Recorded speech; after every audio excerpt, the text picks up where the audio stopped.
Soy Ana González, tu profesora de Historia, y hoy desarrollaremos la semana número 1, Ciclo Ordinario Virtual 2018-2. Bien, vamos a comenzar con uno de los temas más recurrentes en exámenes de admisión. Si bien es cierto, cuando hablamos de historia, englobamos todo el concepto diciendo que la historia es una ciencia social. Profesora, ¿es una ciencia? Por supuesto. Siempre se ha creído en el argot popular que la historia simplemente es un cúmulo de fechas, es un cúmulo de datos, o que simplemente pertenece al grupo de las, entre comillas, humanidades o letras. Pero la historia es una ciencia porque tiene método y tiene técnica. Profesora, ¿eso quiere decir que para hacer historia hay que investigar, no solamente hay que leer? Eso es real. Cuando hablamos de la historia, partimos, como seguramente lo habrás visto en algún momento, partimos de una pregunta, de una interrogante desde el presente hacia el pasado. Preguntamos por qué estamos así, por qué nuestro sistema judicial tiene estas fallas, por qué las mujeres siguen siendo un elemento subordinado, por qué tenemos problemas económicos. Esas preguntas pueden ser resueltas en cierta medida desde su origen en el pasado. Podremos rastrearlas, pero para ello tendremos que entender que para hacer esta inspección en el pasado tenemos que tener métodos, como por ejemplo el método cuantitativo o el método cualitativo, que nos van a permitir saber en cifras o saber, por ejemplo, en testimonios, cuáles son los elementos que van a unir el rompecabezas del pasado. Entonces, tenemos métodos, ¿no? También tenemos técnicas. Y es que la historia no solamente es un cúmulo de datos, como te lo decía al principio, sino que la historia básicamente está fundada por hechos reales, ¿no? Ahora, estos hechos reales están, por ejemplo, en soporte de papel o, por ejemplo, en soporte de madera o en cualquier otro tipo de material. Este soporte tiene que ser estudiado de manera minuciosa y también, por supuesto, de manera técnica, a través de disciplinas como, por ejemplo, la paleografía o la heurística o la heráldica, entre otras cosas. Bien, por otro lado, también debemos saber que es una ciencia, sí, pero no es una ciencia como la biología o como la matemática o como aquellas ciencias naturales o también las llamadas ciencias duras que te van a dar, en el caso de la matemática, por ejemplo, te va a dar la mayor cercanía posible a la realidad, ¿no? Es decir, una exactitud en tu respuesta. En cambio, en la historia, la mayor parte de las cosas son relativas porque depende mucho del periodo que estés estudiando y además también del historiador. No es que el historiador pueda manipular la historia, pero sí es cierto que tiene una cuota, una pizca, un pedacito de ¿qué? Tiene una cuota de subjetividad. No lo podemos evitar en la medida en que el historiador es parte de la línea de tiempo, es parte del proceso, ¿no? Es por eso que lo que más se trabaja o lo que más se hace es que el historiador trabaje temas hacia muchos años atrás. Por ejemplo, la mayor parte de los historiadores trabajan proceso de independencia, virreinato, porque te alejas mucho más de una realidad que no te ha influido y que por lo tanto no podrías modificar según tu apreciación. Sí es cierto que cada cosa te va a dar una opinión, pero va a ser cada vez menor. Vas a tratar de ser cada vez más objetivo, sin llegar a serlo totalmente. Es una ciencia social que estudia al hombre y su accionar en sociedad a través del tiempo. Mira, una de las cosas también importantes que hay que ver es que siempre se ha creído que, y esto lo digo en general para la educación básica, estamos hablando de los colegios, siempre la gente en los colegios piensa que la historia está hecha por hombres, está hecha por personajes, y en realidad los personajes, si bien es cierto, son hitos que nos permiten ver los procesos, y son interesantes por eso, porque son el reflejo de un tiempo, de un proceso, de un contexto, pero no es que la historia esté hecha solamente de nombres, de fechas, de lugares, eso es simplemente una mera descripción. Lo que hacían, por ejemplo, los positivistas del siglo XIX, ¿no? O sea, solamente el dato. Pero la historia como ciencia va más allá de eso. La historia como ciencia intenta explicar un contexto a través de los hechos históricos, pero que han sido llevados o que han impactado o repercutido en una sociedad completa. Sí es cierto que, por ejemplo, de la Guerra del Pacífico no vemos a cada persona, o no vamos a estudiar a Pepito, a Juanito, que vivieron la Guerra del Pacífico, pero que no se ven. Pero lo que sí es cierto es que a través de Ugarte, a través de Grau, o a través de cualquiera de los que participaron en la guerra, estamos viendo el proceso. No es que estemos estudiando a Grau, o a Ugarte, o a Bolognesi, porque son los personajes, no porque es algo representativo del periodo. Ahora, lo importante de ellos no son ellos, como te lo decía, lo importante es el impacto que causaron. Lo importante es ver que su accionar, que sus actos hicieron repercusión en una comunidad mucho más grande, en un grupo de personas que finalmente sufrieron todo este contexto. En cuanto al objetivo de la historia, ¿no? Al objeto de la historia, disculpa. En cuanto al objeto de la historia, tú sabes que la historia estudia a la sociedad humana a través de los hechos históricos, como te lo acabo de comentar, y que además tiene elementos de análisis que son puntuales, y esos elementos de análisis son las causas y consecuencias que están dentro del proceso, y el otro factor o la otra variable es el contexto. Entonces tenemos dos variables allí, el contexto y el proceso, y dentro de ellas un cúmulo de causas y consecuencias. Profesora, la historia va para mejor, cada vez aprendemos más, deberías aprender más, pero en este caso nos vamos a dar cuenta que la historia no tiene un final feliz necesariamente, ¿no? Sino que es todo un cúmulo de causas y consecuencias de factores internos y factores externos que van a hacer posible un contexto determinado, ¿no? Lo más importante que tienes que saber de esto es que no importa tanto la fecha, el nombre, el dato, como te lo decía, sino más bien importa la interrelación de estas variables. Por otro lado, también está la utilidad social de la historia. Tú sabes que para que una ciencia sea importante socialmente, la gente tiene que percibir que le sirve para algo, tú sabes que el ser humano promedio es pragmático. Entonces, si la historia no tiene una utilidad, entonces prácticamente para la gente no serviría. La historia intenta comprender el presente a partir de los conocimientos o del conocimiento concreto del pasado. Mira, eso es algo que lo hemos visto varias veces en el colegio, ¿no?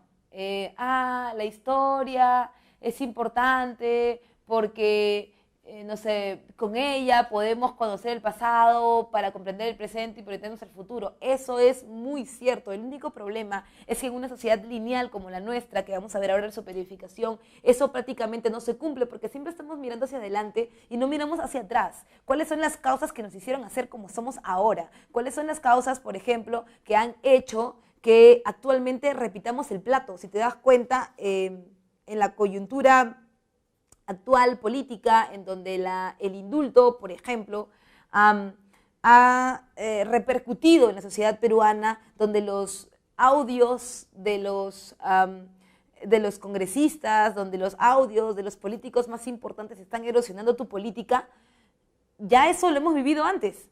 Lo hemos vivido no con audios, sino con videos. Y tú te preguntarás, ¿pero por qué no aprendimos nada, profesora? ¿Pero por qué seguimos repitiendo el mismo plato? Porque nosotros no hemos visto la historia a partir de su contexto. Hemos visto la historia simplemente como fechas, como datos, como nos han querido enseñar. Pero recuerda que la ciencia no es eso.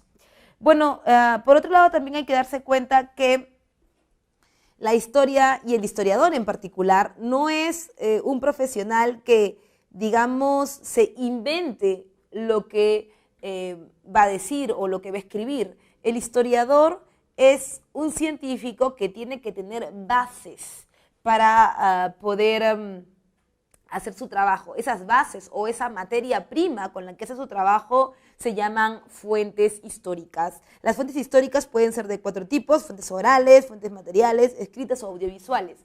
En el caso de las fuentes orales, vamos a comenzar con esas, son las más conocidas o las más fáciles, digamos, de reconocer, pero también son las que tienen menos credibilidad, en el sentido de que una fuente oral, que puede ser un mito, una leyenda, vamos a ponerlo por aquí, un mito, una leyenda, puede ser también una narración, un relato, etc., etc., tiene la particularidad de que tiene que ser transmitida, por lo menos en el principio de los tiempos, a través de la forma oral. Y cuando se transmite a través de la forma oral, el problema es que indudablemente va a variar, va a cambiar, va a transformarse, y en esa transformación no vamos a poder saber cuál es el origen y qué realmente se quiso decir o qué realmente se quiso dejar a conocer.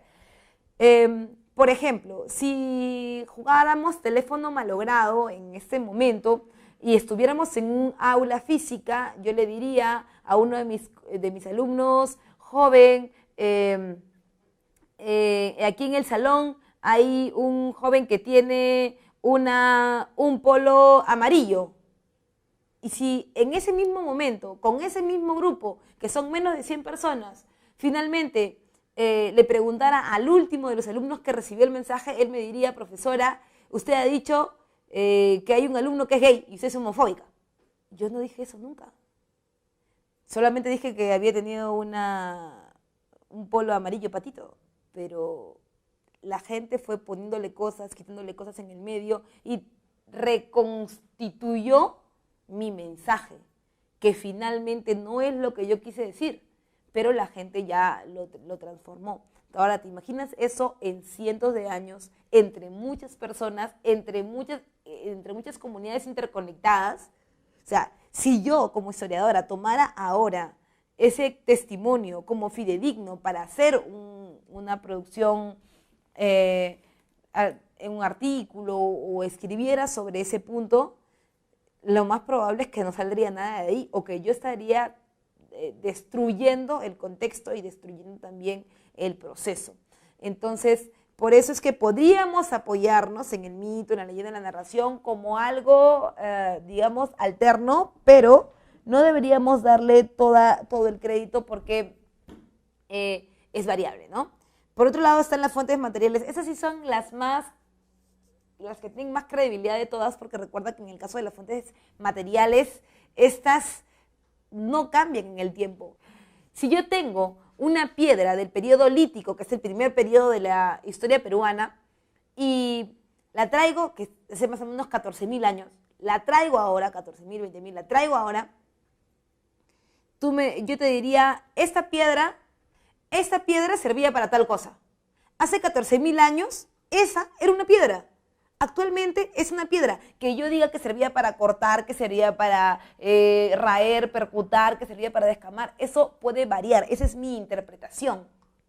Pero la piedra sigue siendo piedra hace 14.000 años y ahora. Por eso las fuentes materiales son tan importantes para el trabajo del historiador. Ahora, el historiador tampoco es que ande coleccionando fuente material, ¿no? Normalmente el apoyo de la fuente material para el historiador es la arqueología, que es la prima hermana de la historia, y entre las fuentes materiales puedes encontrar cerámica, puedes encontrar textiles, monumentos, ¿no? Muchas cosas.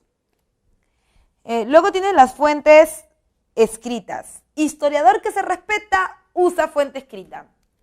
Profesora, ¿por qué? Porque para nosotros, según nuestra línea de tiempo, la historia comienza con la escritura.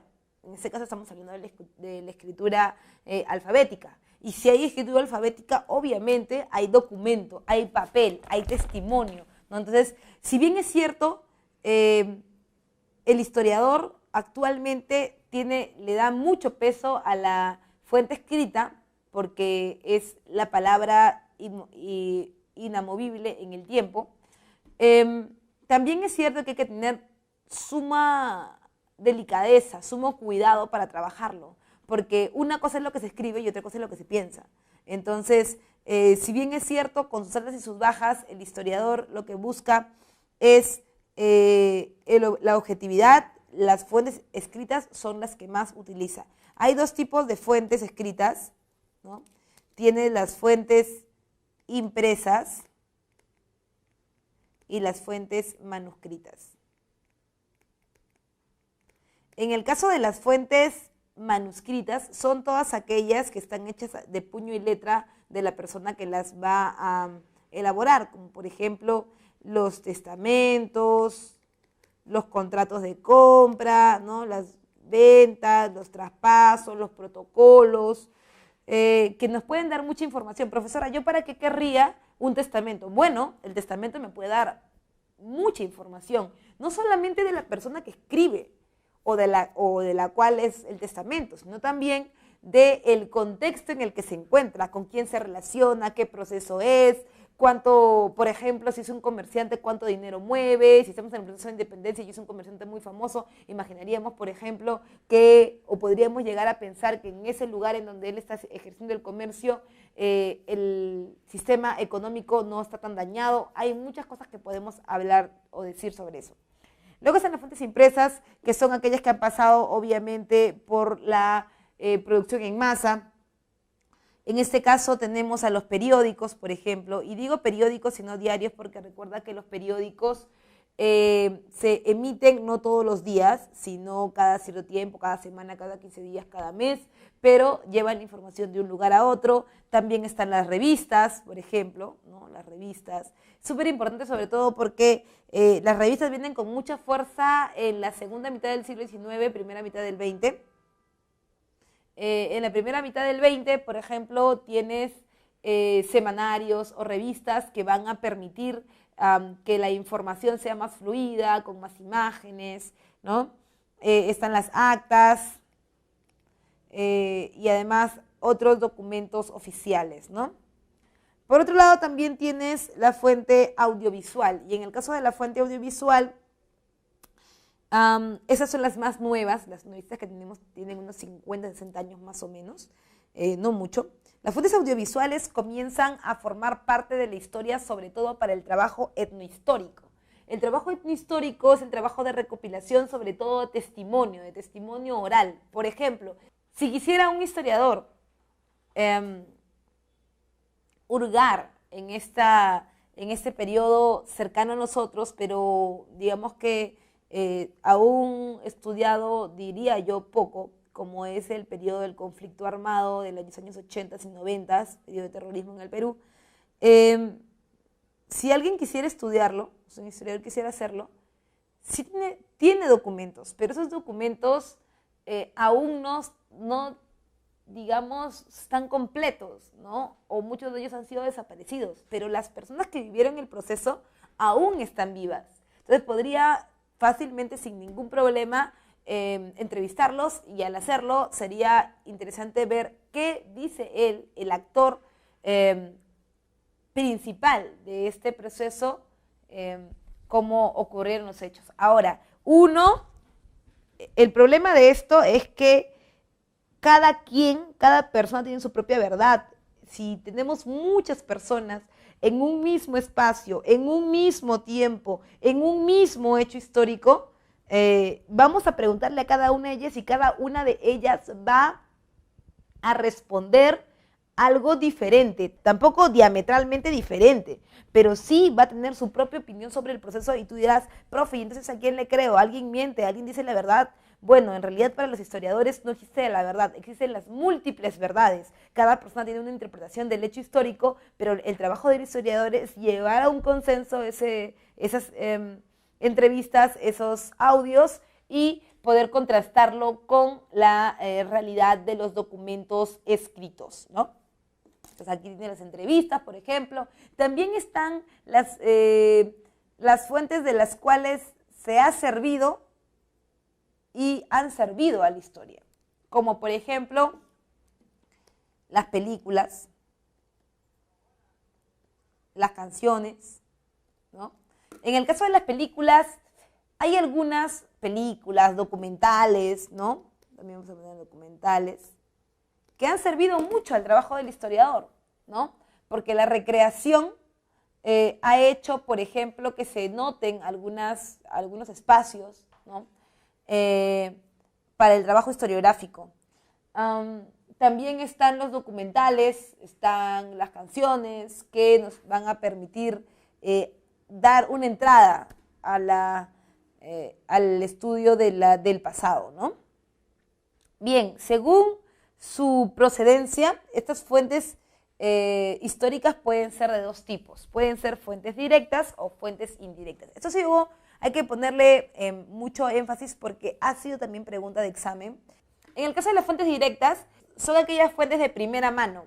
Son aquellas fuentes que tienen como emisor a la persona que vivió el proceso histórico, ¿no? Entonces, esta persona escribe y deja su testimonio de posteridad, esta persona da una entrevista, etcétera, etcétera, etcétera. Eso es una fuente directa. Y una fuente indirecta es aquella que está basada en una directa. O sea, imaginemos que yo quiero ver ahora cuál es el desarrollo o cuál fue el papel que tuvieron las mujeres en el proceso de independencia. Nadie lo ha hecho, ¿no es cierto? Pero yo quiero saber cómo es. Entonces, ¿qué haría yo? Lo primero sería ir directamente a los textos que se escribieron en la época de la independencia. Eso sería fuente directa. Pero además de esa evidencia, se ha hecho ahora actualmente libros, ¿no? Libros sobre lo que decían los periódicos, que comentaban. Esa sería una fuente indirecta, porque está basada en la fuente directa, ¿no? Por otro lado, están también las disciplinas auxiliares de la historia. Bien, vamos con las disciplinas y ciencias auxiliares de la historia. Como te lo había dicho al principio, la historia es una ciencia que necesita ayuda de otras más, porque el trabajo del historiador es un trabajo holístico. Quiere decir que es un trabajo que abarca muchos espacios para poder comprender a las sociedades del pasado. Entonces, una de las ciencias que ayuda al trabajo del historiador es la antropología, que estudia al hombre como ser físico y cultural. Es bien importante hacer énfasis en el ser cultural, ¿no?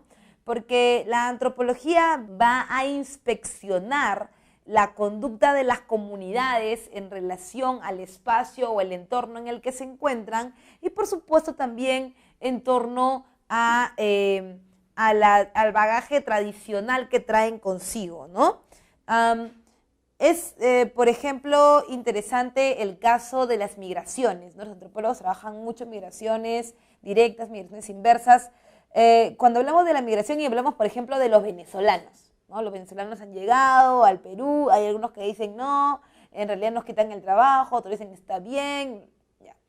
Finalmente, la llegada de esos extranjeros va a hacer que el Perú en poco tiempo, lo más probable, en muy poco tiempo, tenga un cambio o una mezcla tradicional. Si bien es cierto, nosotros venimos de una mezcla interesante porque han llegado al Perú españoles, franceses, italianos, chinos, japoneses, pero en el caso, por ejemplo, actual de Venezuela y el éxodo de sus ciudadanos va a ser que en el Perú algunas de las tradiciones se conviertan en algo cotidiano, como por ejemplo comer arepas.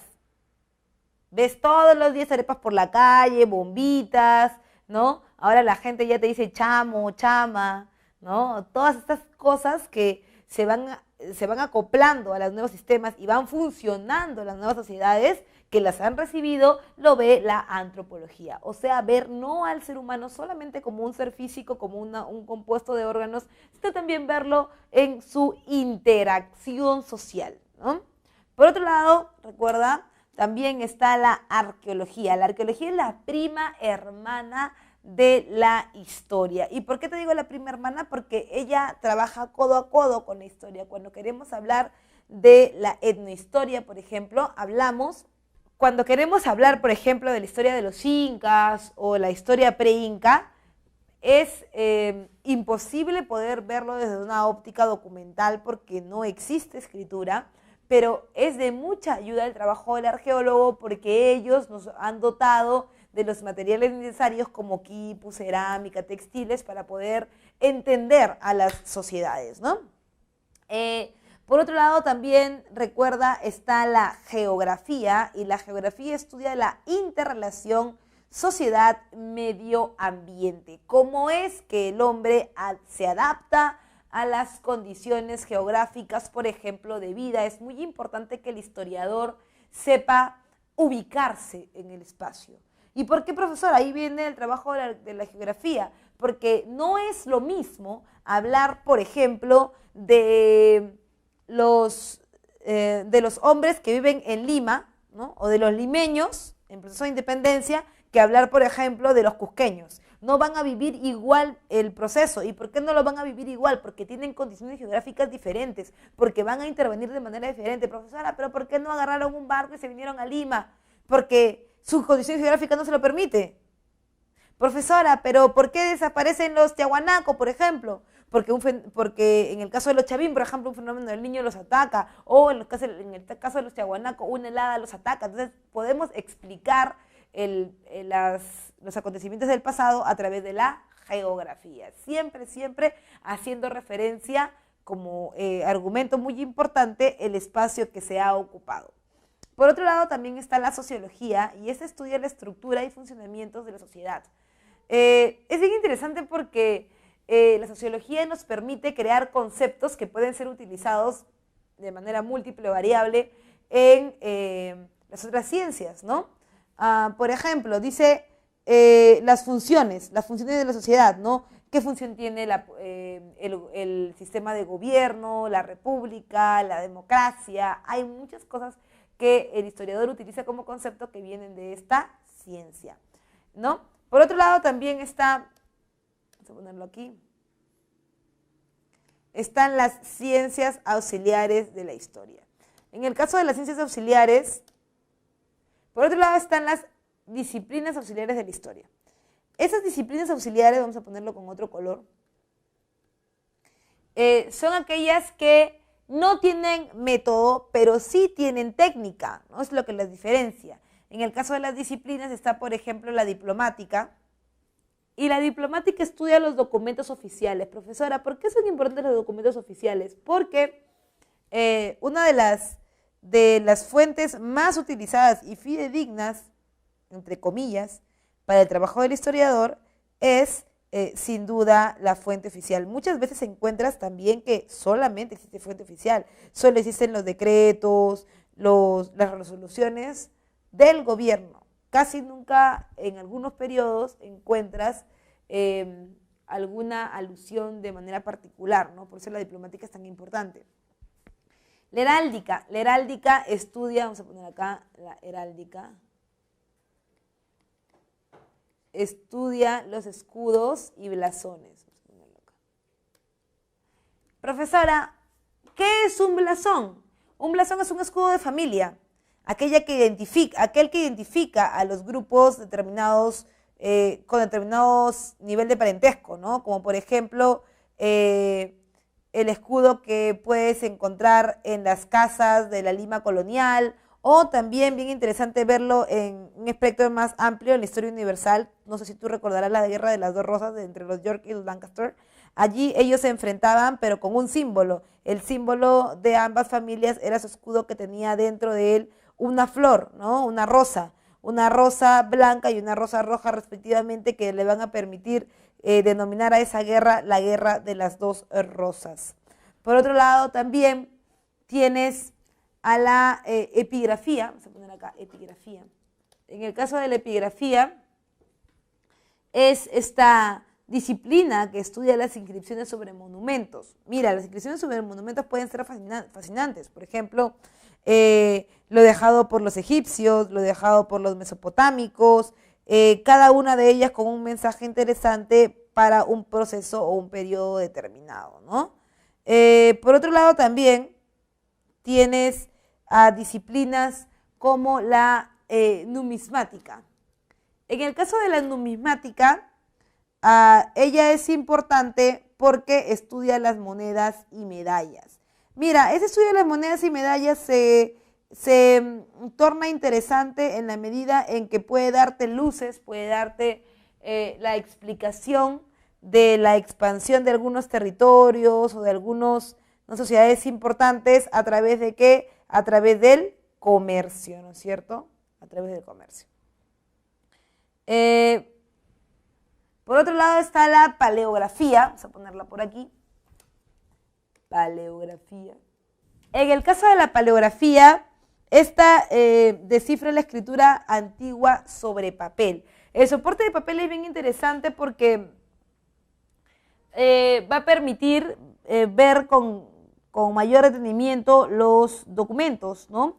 Ahora, uno puede decir, profesora, pero ¿para qué quiero la paleografía si la escritura ha sido, bueno, el alfabeto ha sido siempre igual en todo momento? El alfabeto sí, pero la forma de escribir no, porque, por ejemplo, para el virreinato tenemos que la necesidad de ahorrar papel, porque el papel es muy caro, viene de la China, ¿no? Y hacerlo aquí en el Perú también cuesta muy caro, hace que tú tengas que ahorrar papel. Y para ahorrar papel, entonces, lo primero que hay que hacer son abreviaturas. Ahora, el notario, que son pocos los notarios en Lima, tienen que trabajar con esto, con abreviaturas, pero solamente ellos conocen su abreviatura. En el caso del historiador, cuando ya han pasado muchos años y es el mismo notario el que escribe varios documentos, el historiador hace una relación entre los trazos, ¿no? O sea, saber si ese trazo es una P, una W, una Q, etcétera, etcétera, etcétera, ¿no? Interesantísimo para poder leerlos. Luego tienes también a la genealogía que le he dejado para el último. Vamos a ponerlo por acá, genealogía. La genealogía es la disciplina que estudia los linajes familiares o lo que tú conoces como la herencia familiar y la que construye, por supuesto, los árboles genealógicos que te ayudan a saber de dónde vienes y hacia dónde vas. Obviamente, una recopilación del pasado hacia el presente de toda tu herencia familiar o de parentesco. Bien, vamos con la periodificación. Recuerda que en historia tenemos dos tipos de periodificaciones, la periodificación tecnológica y la acontecimental.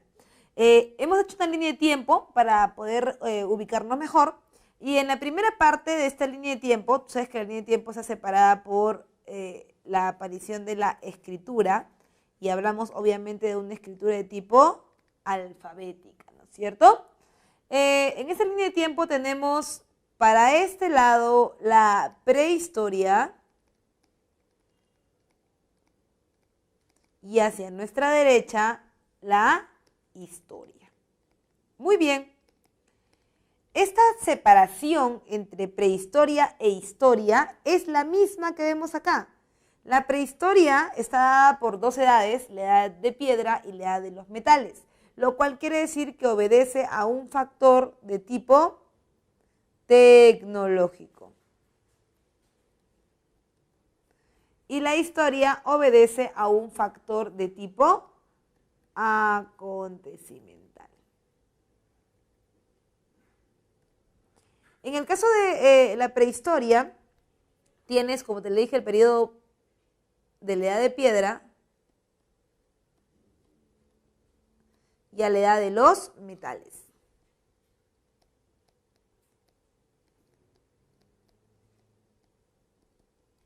En la edad de piedra, lo más importante que hay que recalcar es que esta se divide en tres: paleolítico, mesolítico y neolítico.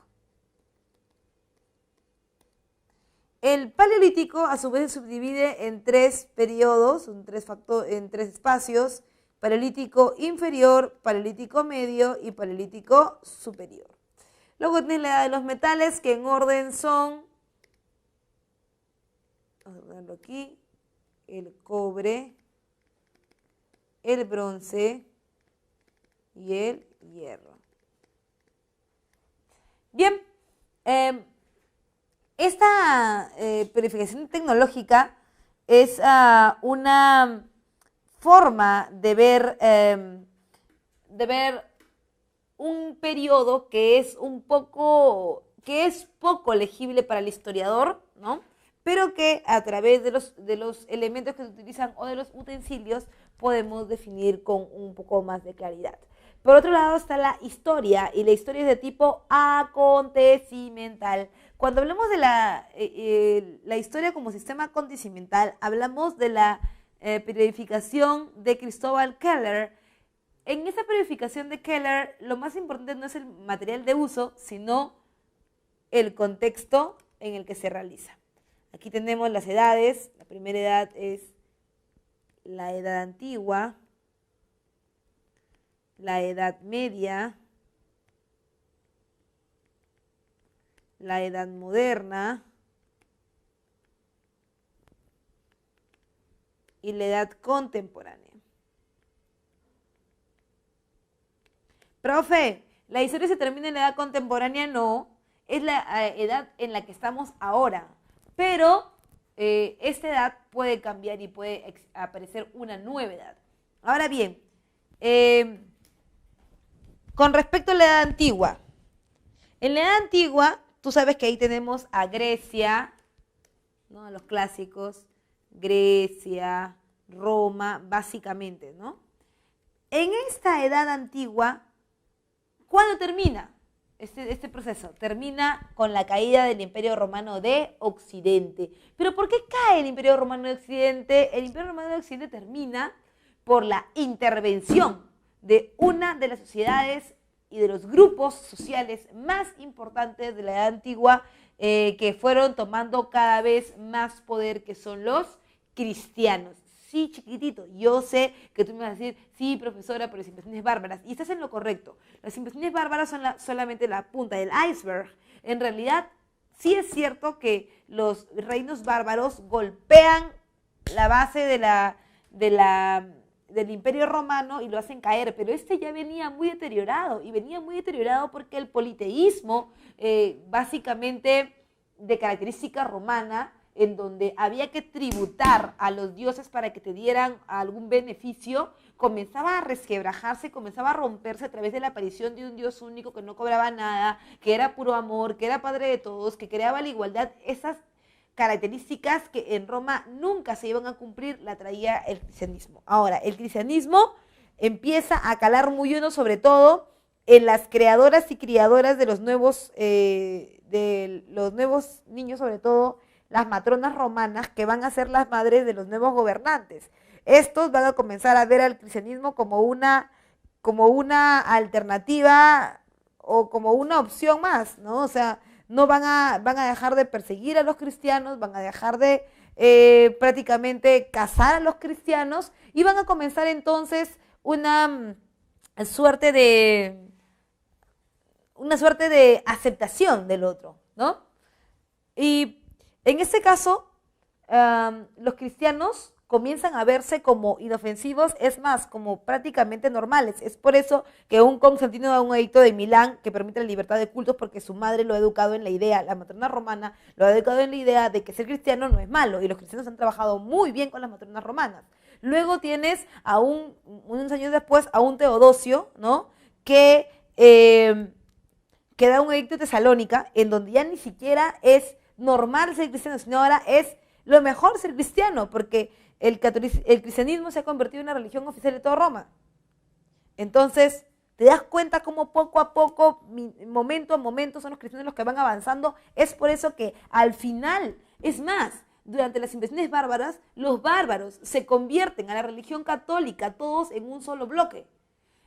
Al final de la Edad Antigua, lo más importante es el poder de los cristianos, que tú lo vas a ver, aquí se forman con mucha fuerza y suben a la Edad Media. Y en la Edad Media entonces no es una sorpresa que la Iglesia Católica sea la que domine todo, ¿no? Ahora, la Iglesia Católica domina todo en el feudalismo, las cruzadas, que nos tienen a ellas como, digamos que, el eje principal, ¿no? Y el escolasticismo y el desarrollo de las universidades y demás. Pero también hay que darse cuenta que en la Edad Media no solamente hay, y lo más importante es la iglesia, en la Edad Media, tú ya sabes, está la pirámide donde está el pueblo, el clero y la nobleza, ¿no es cierto? El clero es muy importante, pero la nobleza también existe, y están los señores feudales, pero también están los reyes, porque aunque tú no lo creas, en la Edad Media no es que no haya rey, el rey reina, pero no gobierna, o sea, todavía se mantiene, ¿no? Entonces el rey comienza a tomar más poder, ya que él ha ganado la ruta, bueno, ellos han ganado la ruta hacia Oriente, que creaba la posibilidad de tener nuevas tierras. Tú ya sabes, en la Tercera Cruzada con Ricardo Corazón de León, Federico Barbarroja y Felipe II Augusto. Eso hace que ellos comiencen a concentrar el poder, y que al final de la Edad Media el poder de la corona sea más importante que el de la Edad Media y suban en la Edad Moderna. Y en la Edad Moderna, ¿te acuerdas o no que lo más importante era el poder del rey? El rey su poder es centralista, su poder es providencialista y su poder es regalista, o sea, que está sobre el poder de la Iglesia Católica. Si te das cuenta, se han invertido los papeles porque ahora él es el que manda. Entonces, él va a concentrar el poder, pero en un gobierno absolutista, con las características que te he dado, centralista, providencialista y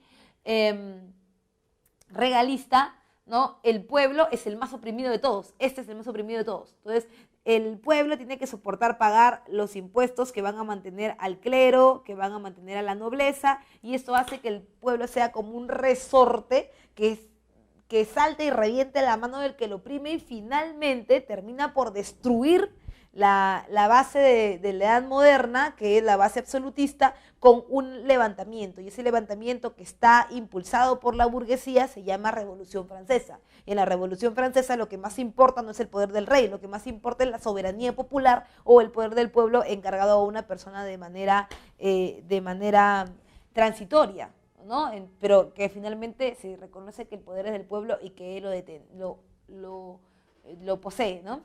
Ahora, es por eso que aparece la Revolución Francesa y en la edad contemporánea lo más importante ya no son los reyes, en la edad contemporánea lo más importante es el individuo, pero no solamente el individuo, porque aparecen unas formas económicas, comerciales muy fuertes en la edad contemporánea que hacen que prácticamente vivamos alrededor de eso. Por ejemplo, actualmente el centro del poder de la edad contemporánea no es el poder necesariamente del pueblo, no es la democracia, ni el poder de elegir, eso es el adorno que está por encima. Lo más importante es el desarrollo del capitalismo, el sistema económico. Si no estás en el capitalismo, pues no eres nadie. Si no estás en el capitalismo, pues no vives en la edad contemporánea. Entonces, para nosotros lo más importante es la obtención del recurso. Ahora, este es el pilar de nuestra etapa. Cuando acabe este pilar, cuando se caiga y aparezca otra cosa mejor o peor, no lo sé, acabará la edad contemporánea y comenzará una nueva edad. No sé si mejor, no sé si peor, sé que simplemente es diferente como todas las que hemos visto en esta línea de tiempo. Entonces, en el primer caso es tecnológico por el material que utilizan y en el segundo caso es acontecimental porque siempre aparece un contexto en el cual se golpea la base, se rompe la estructura y aparece una nueva, ¿no? Con las reglas de las cuales vamos a jugar, ¿no? Bien, ahora vamos con el proceso de hominización. Vamos con el proceso de hominización. Mira, cuando hablamos de la hominización, hablamos de un proceso de adaptación biológica y psíquica que permite la transformación, porque a mí no me gusta usar mucho el término de evolución, pero sí el término de transformación. El ser humano va a comenzar a organizarse a partir de la adaptación al medio, pero no es que tu cuerpo físico se adapte al medio como tal, o sea, no es que hay condiciones que hacen que me salga 3 manos como Pícoro, 4 brazos, no, o sea, es simplemente la necesidad de que el hombre haga cosas para poder dominar su medio o para poder mantenerse en él, ¿no? Este proceso de transformación tiene como final, como objetivo, ¿no?, el desarrollo y, por supuesto, la llegada del cambio de transformación de las especies, en el caso de nosotros, del género Homo, ¿no? Entre las características más importantes, debes reconocer que se inicia en África. Tú ya sabes que África es la cuna de la humanidad. Los restos más antiguos, por supuesto, se encuentran allí en el valle del río Rift, ¿no?, o del río Rift, como quieras llamarlo. Y el proceso es un proceso evolutivo que es ramificado y no lineal. Esto es muy importante, porque cuando hablamos de la evolución, siempre los alumnos terminan pensando que es así, que es, digamos que, una forma en donde acá apareces tú como una chicorita, ¿no?, y que terminas acá como tú acá con tus granitos, ¿no?, tu separata de cepre, ¿no?, ahí estás. O sea, tú piensas que es así, ¿no?, que muere el Homo habilis, aparece el Erectus, muere el Erectus, aparece el Neanderthal y así. Esto no es así.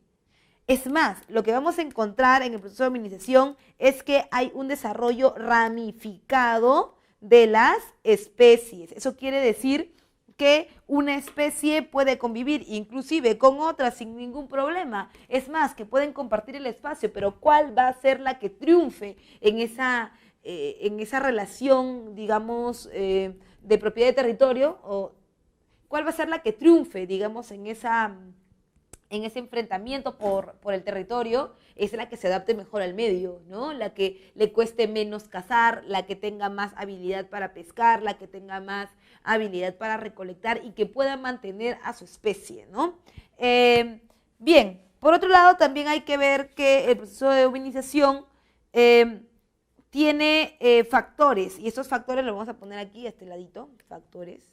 En los factores, recuerda, están los factores geográficos, muy importante, geográficos. Estos forman las características de valle, ¿no? Se desarrollan en el Valle del Rift. Surgen en la sabana africana. Traen también otros cambios, como la marcha bípeda.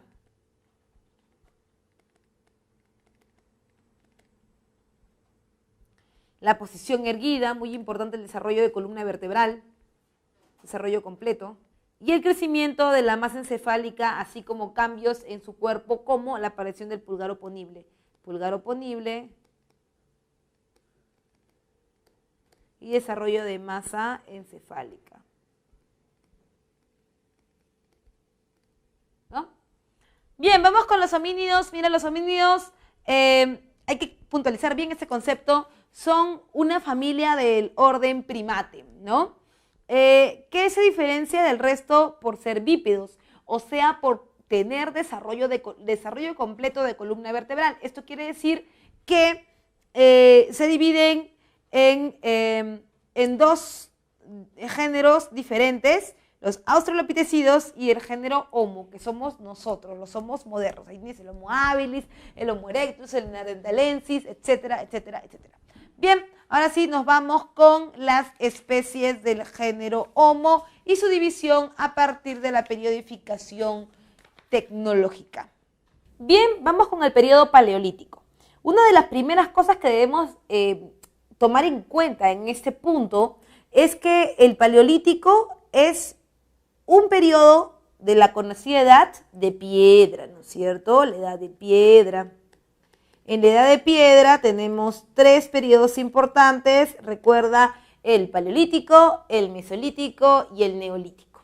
El paleolítico es que es el primero, hay que organizarlo a partir del material de uso, porque tú sabes que en la periodificación tecnológica lo más importante es el material de uso. ¿Y qué se utiliza en este periodo paleo? Piedra, ¿no es cierto? Piedra, se utiliza la piedra, vamos a poner por acá, es un periodo de uso de piedra, pero no solamente es piedra, también puedes encontrar uso de hueso, ¿no? Es importante. Ahora, ¿cuáles son las características principales que vas a encontrar en el paleolítico inferior, en el medio y en el superior? La primera característica que tienes que darte cuenta, el hombre se agrupa en bandas. Profe, ¿qué es una banda?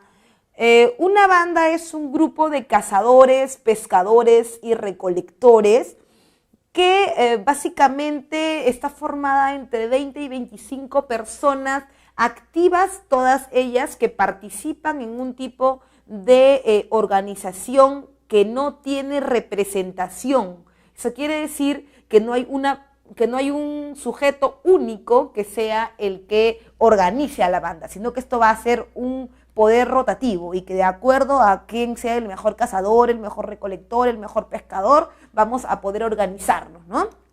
Otra cosa importante es ver en dónde vive el hombre. El hombre vive en cuevas, lo que tú conoces como troglodita, ¿no? Por otro lado también hay que ver cuál es su sistema económico. Tiene un sistema económico basado en la economía de subsistencia. Es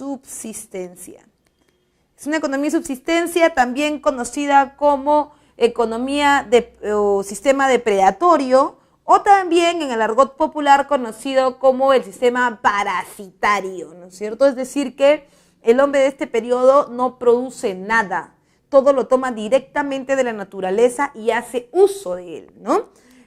Por eso es que se dedica básicamente a la caza, la pesca y la recolección, ¿verdad? Hemos hablado hace un momentito ya. Bien, una vez que hemos visto las características principales de este periodo paleolítico, vamos a ver sus subdivisiones. Es cierto que en el periodo paleolítico inferior vas a encontrar dos ramificaciones bien diferenciadas, ¿no? Cronológicamente tienes dos grupos bien diferenciados, ¿no? Tienes al australopitecido, al grupo de los australopitecidos y al grupo de los homos modernos, ¿no? Ahora, al género Homo y los australopitecidos. Entonces, ambos conviven temporalmente, digamos que son contemporáneos, pero la diferencia es que tienen desarrollos familiares diferentes. En el caso de los australopitecidos tienes varias especies, entre ellas tienes al Australopithecus ramidius, a la Farensis, a la Namensis, al Africanus, ¿no? A la Adriopithecus, a la Egyptopithecus, pero también en el caso de los homos modernos tienes especies interesantes como por ejemplo el Homo habilis, el Homo erectus, el Homo neanderthalensis o el Homo sapiens, según lo que vamos a estudiar. Entonces, quiero que quede claro que el australopitecido se encuentra cronológicamente dentro del desarrollo del Paleolítico superior, pero yo no lo voy a poner en esta organización porque solo me voy a dedicar al desarrollo de los homos modernos en relación a que ellos tienen capacidades que están relacionadas íntimamente, como por ejemplo el desarrollo completo de la columna vertebral o además el desarrollo de la capacidad craneana o las diferentes variaciones en el aspecto físico, ¿no?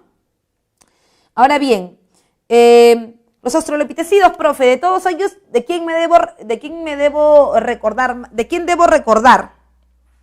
Los australopitecidos, profe, de ellos, ¿a cuál debo recordar con mayor precisión? Bueno, deberías recordar con mayor precisión a la Farensis, ¿no? En este caso, el más conocido es la mujer Lucy. Y uno siempre se pregunta, bueno, excelente, la mujer Lucy me da muchos ejemplos para poder observar esta ramificación. Una de las cosas que hay que ver es la composición corporal de la mujer Lucy.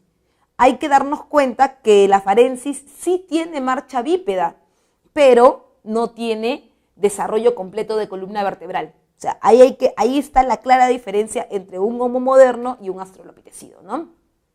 Profesora, ¿cómo que tiene marcha bípeda y no tiene desarrollo? No entiendo. ¿Cuál es la diferencia? Bueno, cuando uno habla del australopitecido, la mujer Lucy es como tu vecina, ¿no? Sí, tipo un cono, así, ¿no? Como un triángulo invertido. Una espalda de una cajaza y una cadera chiquitita, ¿no? ¿Y por qué? Porque ella vive en zonas altas y al vivir en zonas altas el oxígeno es menor y al haber menor oxígeno entonces hay que hacer mucho más trabajo para poder expandir la caja torácica, para poder tomar oxígeno del medio ambiente. Entonces eso hace que tenga que expandir y contraer mucho sus pulmones y por eso su caja torácica es grande. Ahora, su caja torácica es grande, pero su cadera es pequeña. ¿Por qué? Porque al no haberse desarrollado la columna vertebral, esto hace que su cadera sea angosta y que sus piernas también estén casi juntas. El problema de esto es que si hay una cadera muy angosta, entonces el canal de parto también es angosto. Y si el canal de parto es angosto, entonces la cría se decapita naturalmente. Normalmente, la mayor parte de sus crías nacen decapitadas y por lo tanto el mantenimiento de la especie se ve en riesgo, ¿no? Hay una extinción rápida de la especie. Ahora, lo otro importante es que, profesora, ¿cómo puede tener marcha bípeda y no ser un bípedo completo? No lo entiendo. El ejemplo más claro es Bobby. Por ejemplo, tú Bobby, tu Firulais, ¿no? Cuando tú llegas de la pre a tu casa, ¿no? Del examen llegas, el único que se alegra cuando llegas es Bobby. Entonces Bobby se para en dos patitas, hace su show, ¿no? Bobby se para en dos patitas, comienza a mover la cola, baila, ¿no? Tira su ritmo. en 2 patitas. Eso le durará como minuto, minuto y medio más o menos. Bobby ha estado en marcha bípeda, pero Bobby no es un bípedo. Bobby es un cuadrúpedo, no tiene una columna vertebral desarrollada como la nuestra. Pero si te das cuenta, sí puede tener marcha bípeda. No sé si tú habrás visto alguna vez los monos en los zoológicos. Ya, tú estás comiendo algo y el mono se acerca a la reja rapidito y se para en 2 patitas y comienza a caminar. El mono no es bípedo, es un cuadrúpedo. Pero tiene en ese momento marcha bípeda, ¿te das cuenta? Eso es lo que caracteriza básicamente a un australopitecido y por eso es que su cadera no está totalmente desarrollada, lo que hace entonces la diferencia con los homos modernos. Ahora, cuando hablamos de los homos modernos tienes 2 especies importantes, ¿no? Una es la del, no se puede poner por aquí, una es la del Homo habilis y la otra es la del Homo erectus. Cuando hablamos del Homo habilis tenemos que tener en cuenta que la diferenciación de con el australopitecido que vive en el mismo tiempo, no solamente eso es su cambio de la columna vertebral, porque recuerda que si bien es cierto la columna va a ir cambiando progresivamente, tampoco es que el Homo habilis tenga una marcha bípeda completa. O sea, se completa la columna vertebral de manera total con el Homo erectus. Pero el Homo habilis tiene algo que el australopitecido no ha terminado de desarrollar, que son cambios físicos para adaptarse al medio. Por ejemplo, cuando uno ve al australopitecido, ve a una especie que, en el caso de la farensis, que es arborícola. Eso quiere decir que puede consumir sus alimentos en el llano o que la mayor parte del día la tiene que pasar buscando alimento en la copa de los árboles. Por lo tanto, la planta de sus patas delanteras es plana y sus dedos están pegados porque necesita tener mayor compresión al momento de agarrar, de poder subir, ¿no? Y lo mismo pasa con las plantas de sus pies. En el caso del Homo habilis, no. En el caso del Homo habilis han habido cambios climáticos que han hecho que él pueda buscar su alimento en otros lados. Y para buscar su alimento en otros lados, recuerda que la temperatura también ha estado cambiando regularmente y esto ha hecho que la corteza de algunos frutos sea un poco más dura, como el caso de las avellanas o en el caso de lo que tú ahora llamas frutos secos, ¿no? Estos frutos que tienen mucho tiempo de duración, tienen un problema. El problema es que son muy pequeños y son duros. Si tú agarras un coco, por ejemplo, y tienes manos como pata de perro, o sea, plano, ¿no? Agarras un coco, lo chancas y tomas el líquido. El problema es cuando estas cortezas son muy, muy duras y son pequeñas. Entonces, como son pequeñas, tienes que ver otra manera. Ya no tienes que coger. Tú puedes coger con la patita de perro, con la pata plana. Pero si tú quieres manipular, no vas a poder con una pata plana. Entonces, es por eso que aparece tu pulgar oponible. Una vez que tú tienes tu pulgar oponible, tú ya no solo agarras, sino manipulas los elementos. Al manipular los elementos, puedo agarrar una piedra, que en este caso sería como mi elemento de percusión, y agarro, por ejemplo, una avellana, golpeo, golpeo, golpeo, golpeo, y hago entonces la fricción para que se pueda romper y puedo consumirla. Entonces, ¿qué he hecho yo? Lo primero es que ha desarrollado mi cuerpo el pulgar oponible y me ha servido para hacer mis herramientas líticas. Entonces, de esa manera puedo determinar que aparecen herramientas líticas a partir del pulgar oponible. Por otro lado está el Homo erectus. Aquí sí hay grandes cambios, ¿no? En el caso del Homo erectus hay un desarrollo completo de columna vertebral, lo que cambia totalmente la complexión del cuerpo.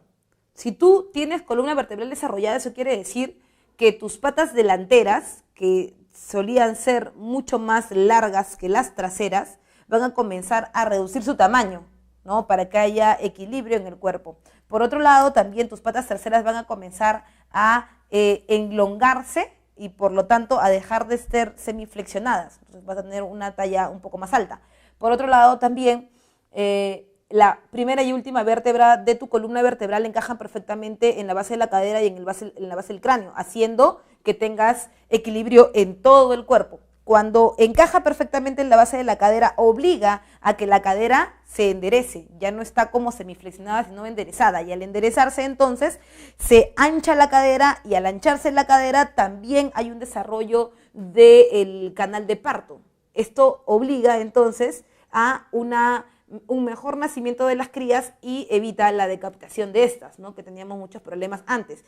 Ahora, lo otro es que cuando tú encajas perfectamente la vértebra con la base del cráneo, entonces obligas a levantar la cabeza. Al levantar la cabeza lo separas de la caja torácica, y al separarlo aparece un espacio que tú le llamas cuello, ¿no? Algunos tienen, otros no tienen, pero le llamas cuello. Y aparecen entonces ahí en ese espacio o se desarrollan los tejidos blandos conocidos como laringe o faringe, que van a dar el origen a los primeros tejidos blandos. Y en ese caso también el desarrollo, por supuesto, de las cuerdas vocales, al principio solo agudas y luego agudas y graves, ¿no? En el caso del Homo erectus, solo agudas.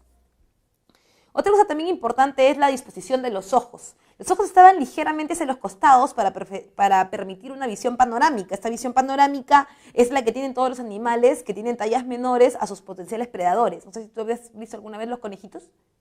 Cuando tú ves los conejitos, tienen sus ojitos pegados a los costados. Y esto es porque eso les permite ver ligeramente hacia atrás, ¿no?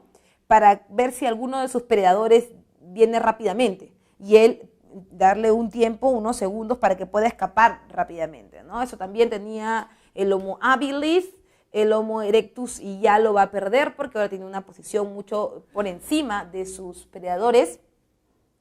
Y por otro lado también, esto obliga cuando tú juntas los ojos hacia adelante, ligeramente hacia adelante, vas a obligar a que necesites algo así como una protección para los rayos solares. Esa protección para los rayos solares se conoce como arco ocular. El arco ocular obliga a la presión de la frente, y la presión de la frente obliga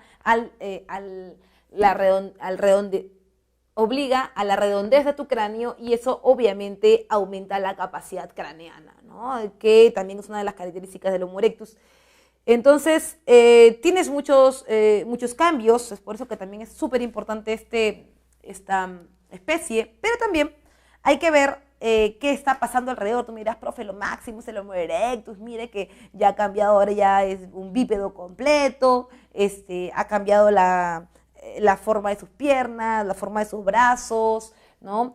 También ha cambiado la forma de su cráneo, pero hay otras condiciones que van a comenzar a aparecer, y es que durante el periodo en el que vive el Homo erectus hay grandes cambios climáticos que obligan a también cambiar la dieta alimenticia, y es que la vegetación comienza a variar. Entonces el Homo erectus comienza a darse cuenta que su dieta va a tener que variar, ¿no? Pero en esta variación hay que darse cuenta que él sigue siendo un cazador, recolector y pescador, y que por lo tanto va a sufrir un montón. Ahora, no te preocupes, que siempre hay algo que lo salva, ¿no? ¿Y qué es lo que lo salva, profesora? El uso del fuego. Vamos a poner acá, desarrollo de columna vertebral. Uso del fuego. Profe, ¿y esto qué significa? Bueno, significa que primero va a poder tener más lejos de él a sus potenciales predadores, porque recuerda que el fuego, la luz, siempre hace que los predadores que van a cazar de noche puedan ahuyentarse. Pero también que va a cambiar su dieta, porque si antes él consumía carne cruda, tenía que hacer, entre comillas, 2 digestiones, una en la boca y la otra en el estómago. Recuerda que es por eso que tenía mayor cantidad de dientes y lo que tú conoces como prognatismo mandibular. El prognatismo mandibular es la proyección de la mandíbula hacia adelante por una mayor cantidad de dientes, que servían obviamente para poder triturar la carne y convertirlo en un vuelo alimenticio para poder digerirlo. Ahora, Una vez que tú conoces el fuego, entonces comienzas a degradar esa carne y comienzas a ablandar las carnes. Ya no necesitas tantos dientes, es por eso que se redondea por completo tu cráneo y también te ayuda al aumento de la capacidad craneana, pero también degrada proteínas en aminoácidos. Tú sabrás por tu cursillo básico de biología, ¿no?, que los aminoácidos son la unidad mínima de la cadena proteica. ¿Y cuál es su función en este periodo?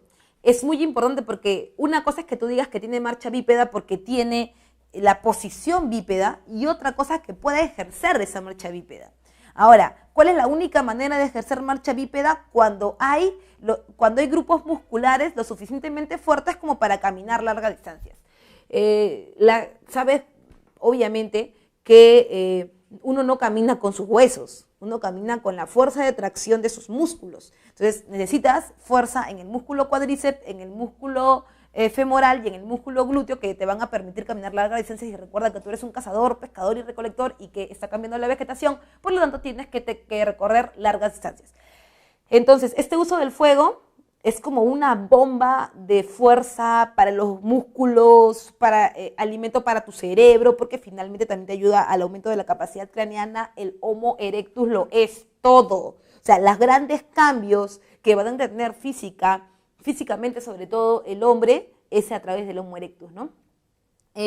Ahora, está cambiando la vegetación, el clima está cambiando, se está enfriando, entonces las plantas cada vez son menos, los animales cada vez son menos, tienes tus ojos hacia adelante, tienes la posibilidad de caminar, tú caminas mirando hacia adelante. No necesariamente, ni siquiera se te ocurre pensar que vas a salir de un continente, solamente estás pensando en que quieres alimentarte. Y de esa manera comienza la migración.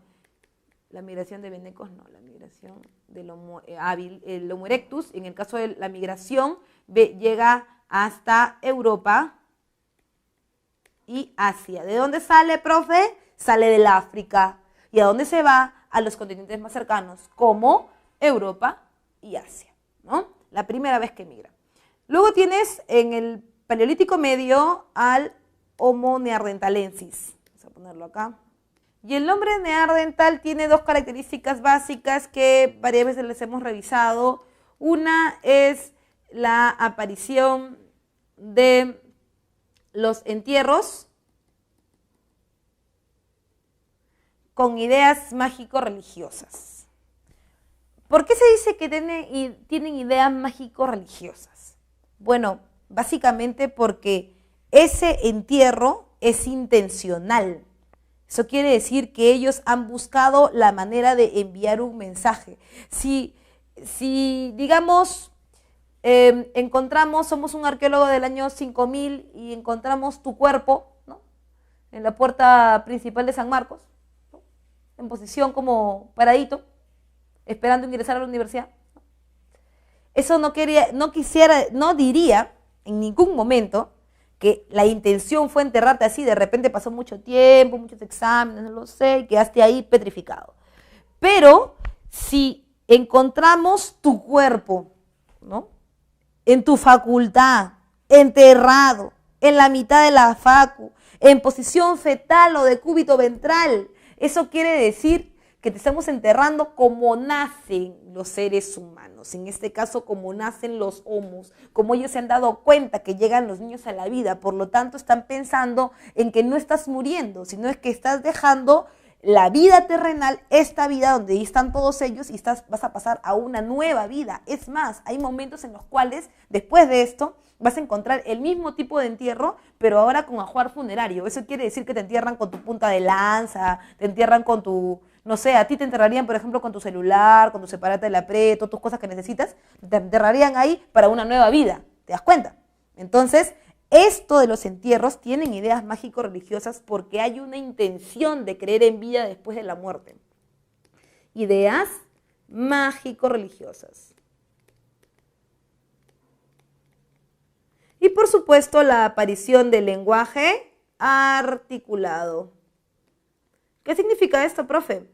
Significa que ya no vas a emitir sonidos agudos solamente porque, claro, antes solo emitías sonidos agudos porque nada más tenías cuerdas vocales agudas. Pero ahora hay una hay una práctica fonética no solamente aguda, sino también grave. Aparecen las cuerdas vocales graves. ¿Y cómo sabes que la usan? Porque cuando uno emite sonidos graves y agudos, las cuerdas comienzan a vibrar. Y esta vibración desgasta los huesos que están hacia adelante.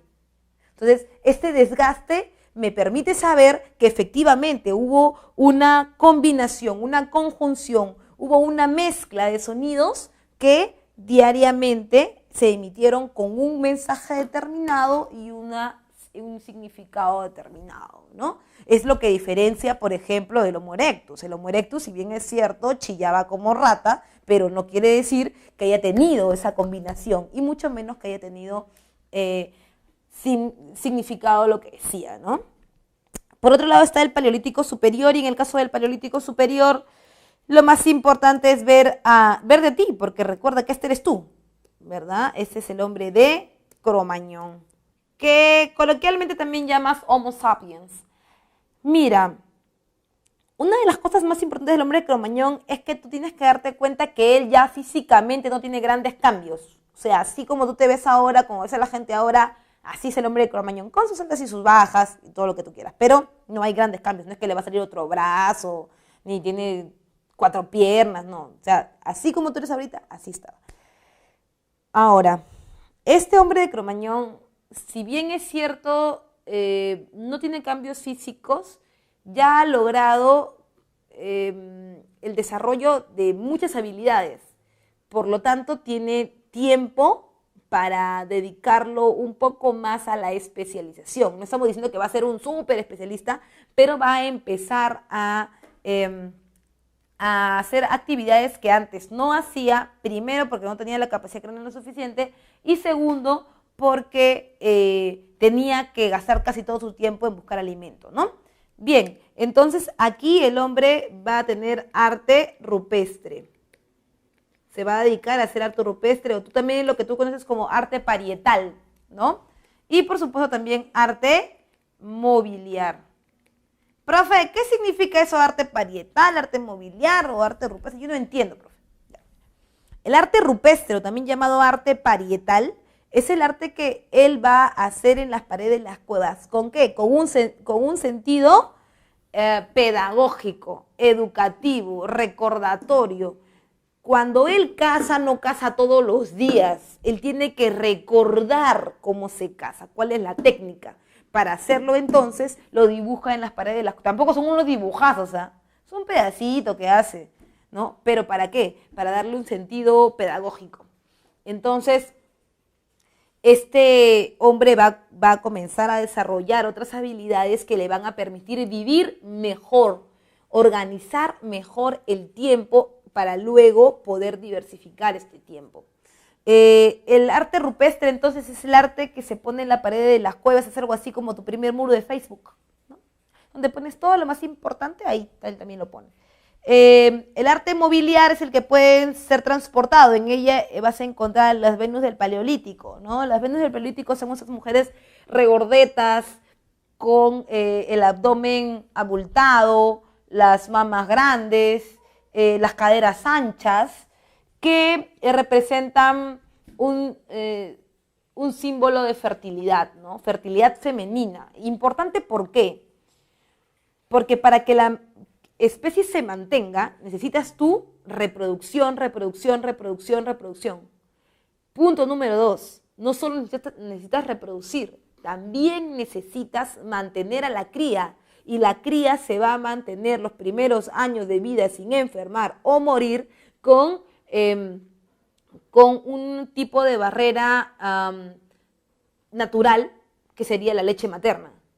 Por eso es que tienen unas mamas grandes, una cadera ancha, que significaría un canal de parto fuerte, que puede darte varias crías y mantener así la tasa demográfica alta.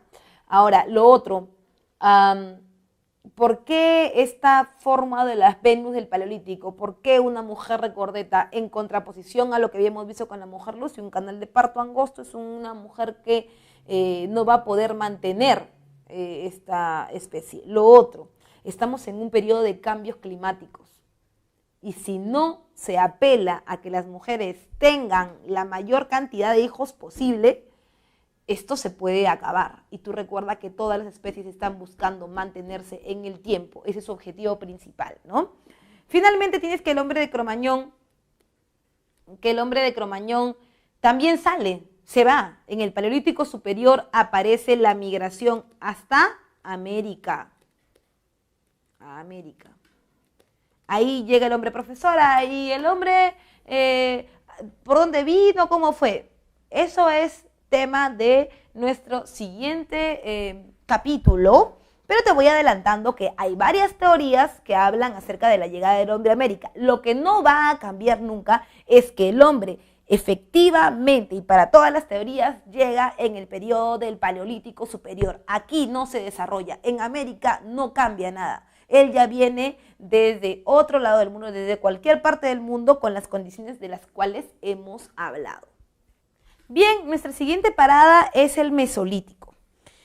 Habíamos visto que físicamente el hombre se había desarrollado muy bien, pero social y económicamente van a haber algunos cambios. Mientras hayan cambios climáticos muy fuertes, como la llegada del Holoceno, por ejemplo, y el cambio drástico de vegetación, el hombre va a necesitar también algunos cambios importantes, como por ejemplo el conocimiento. El hombre va a empezar a conocer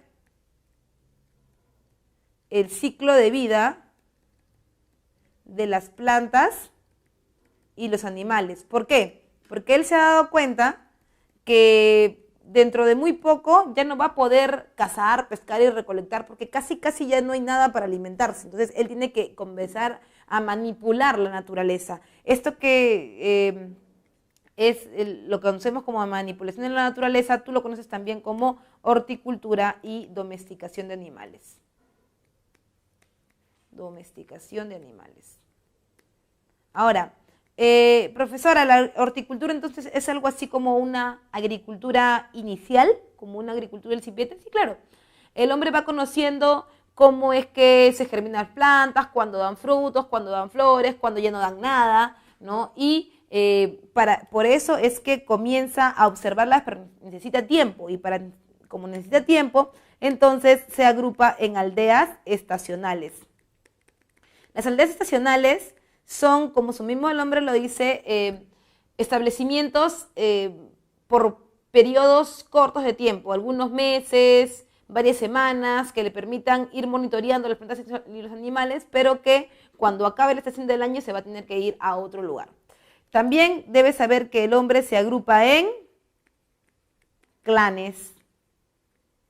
Son estas familias que comienzan a gobernar, ¿verdad?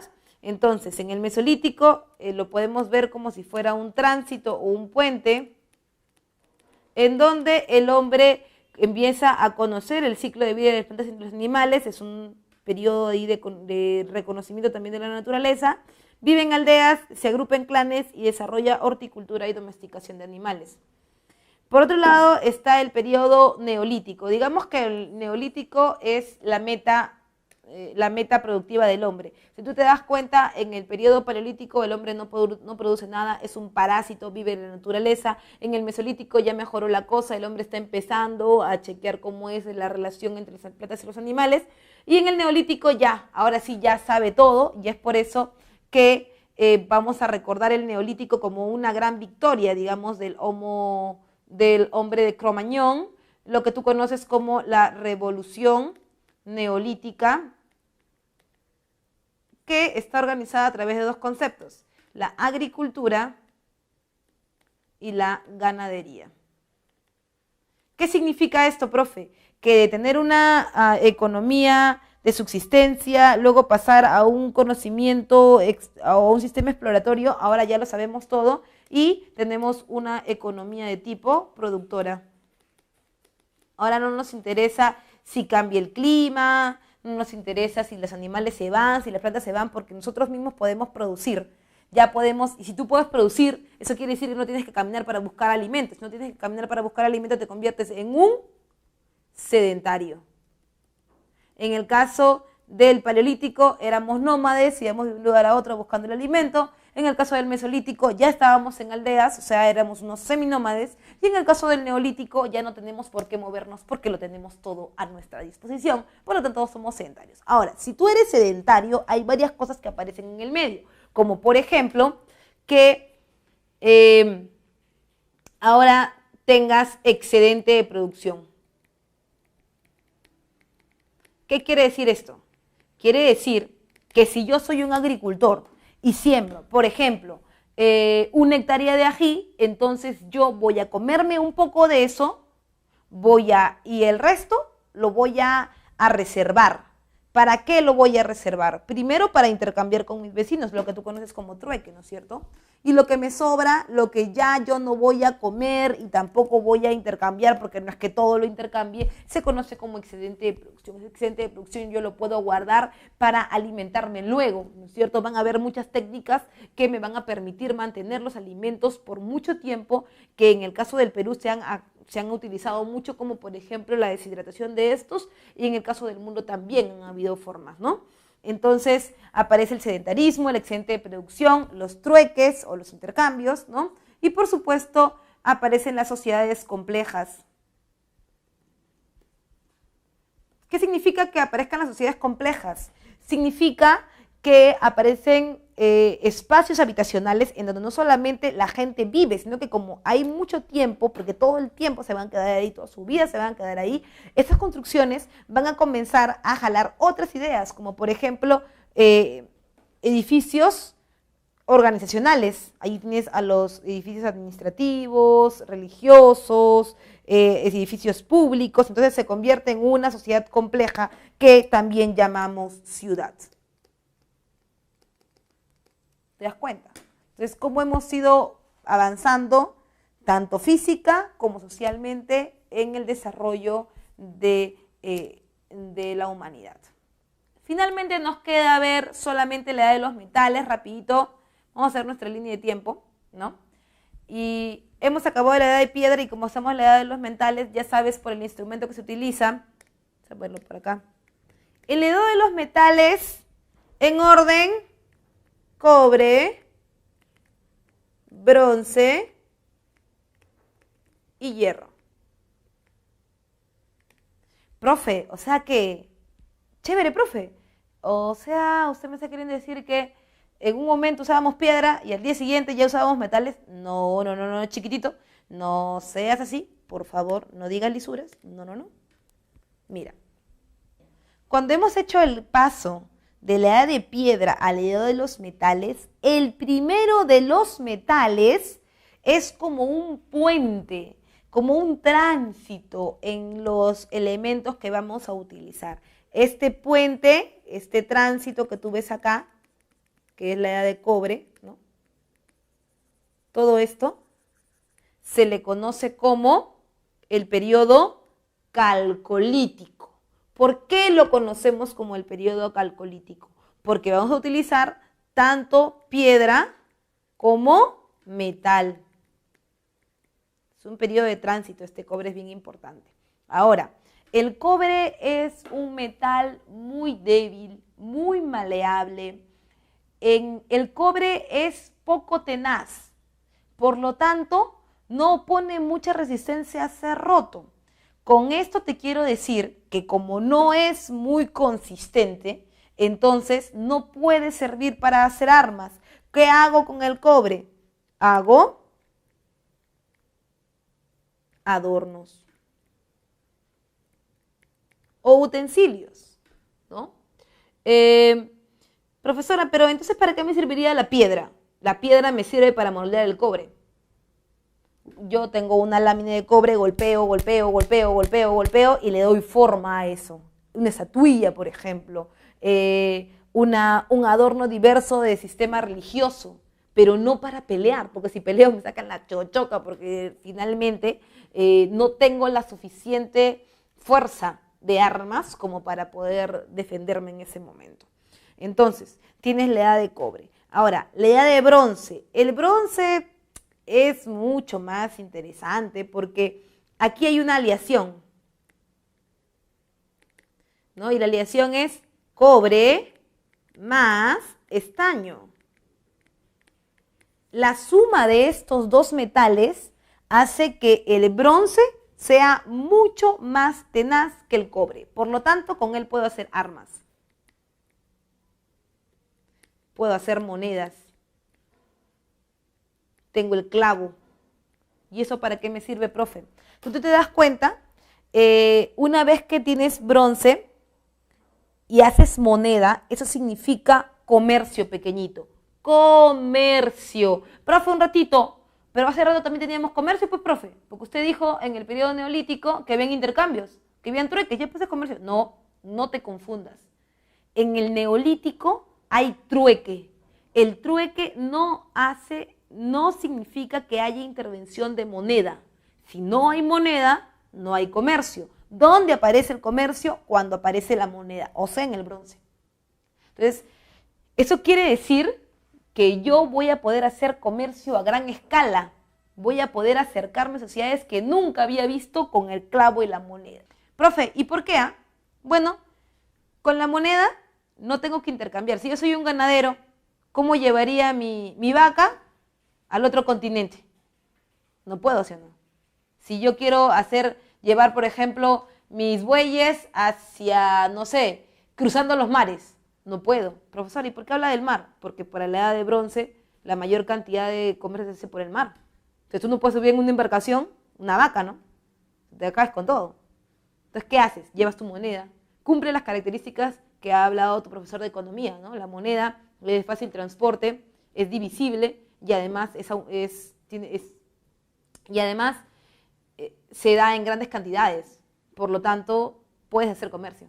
Si tú solamente tienes monedas, solo como adornito, no sirve para nada, porque solamente tendrías 3 o 4, entonces no sirve para intercambiar. Además, también el clavo es importante porque le da mayor solidez a tus embarcaciones. Entonces tú puedes hacer viajes muy largos y puedes entonces someter a otras poblaciones, no solo de manera militar, sino también de manera comercial. Ellos van a depender de ti. Es por eso que aparece la expansión, la primera expansión de las sociedades comerciales, ¿no? Mesopotamia, por ejemplo.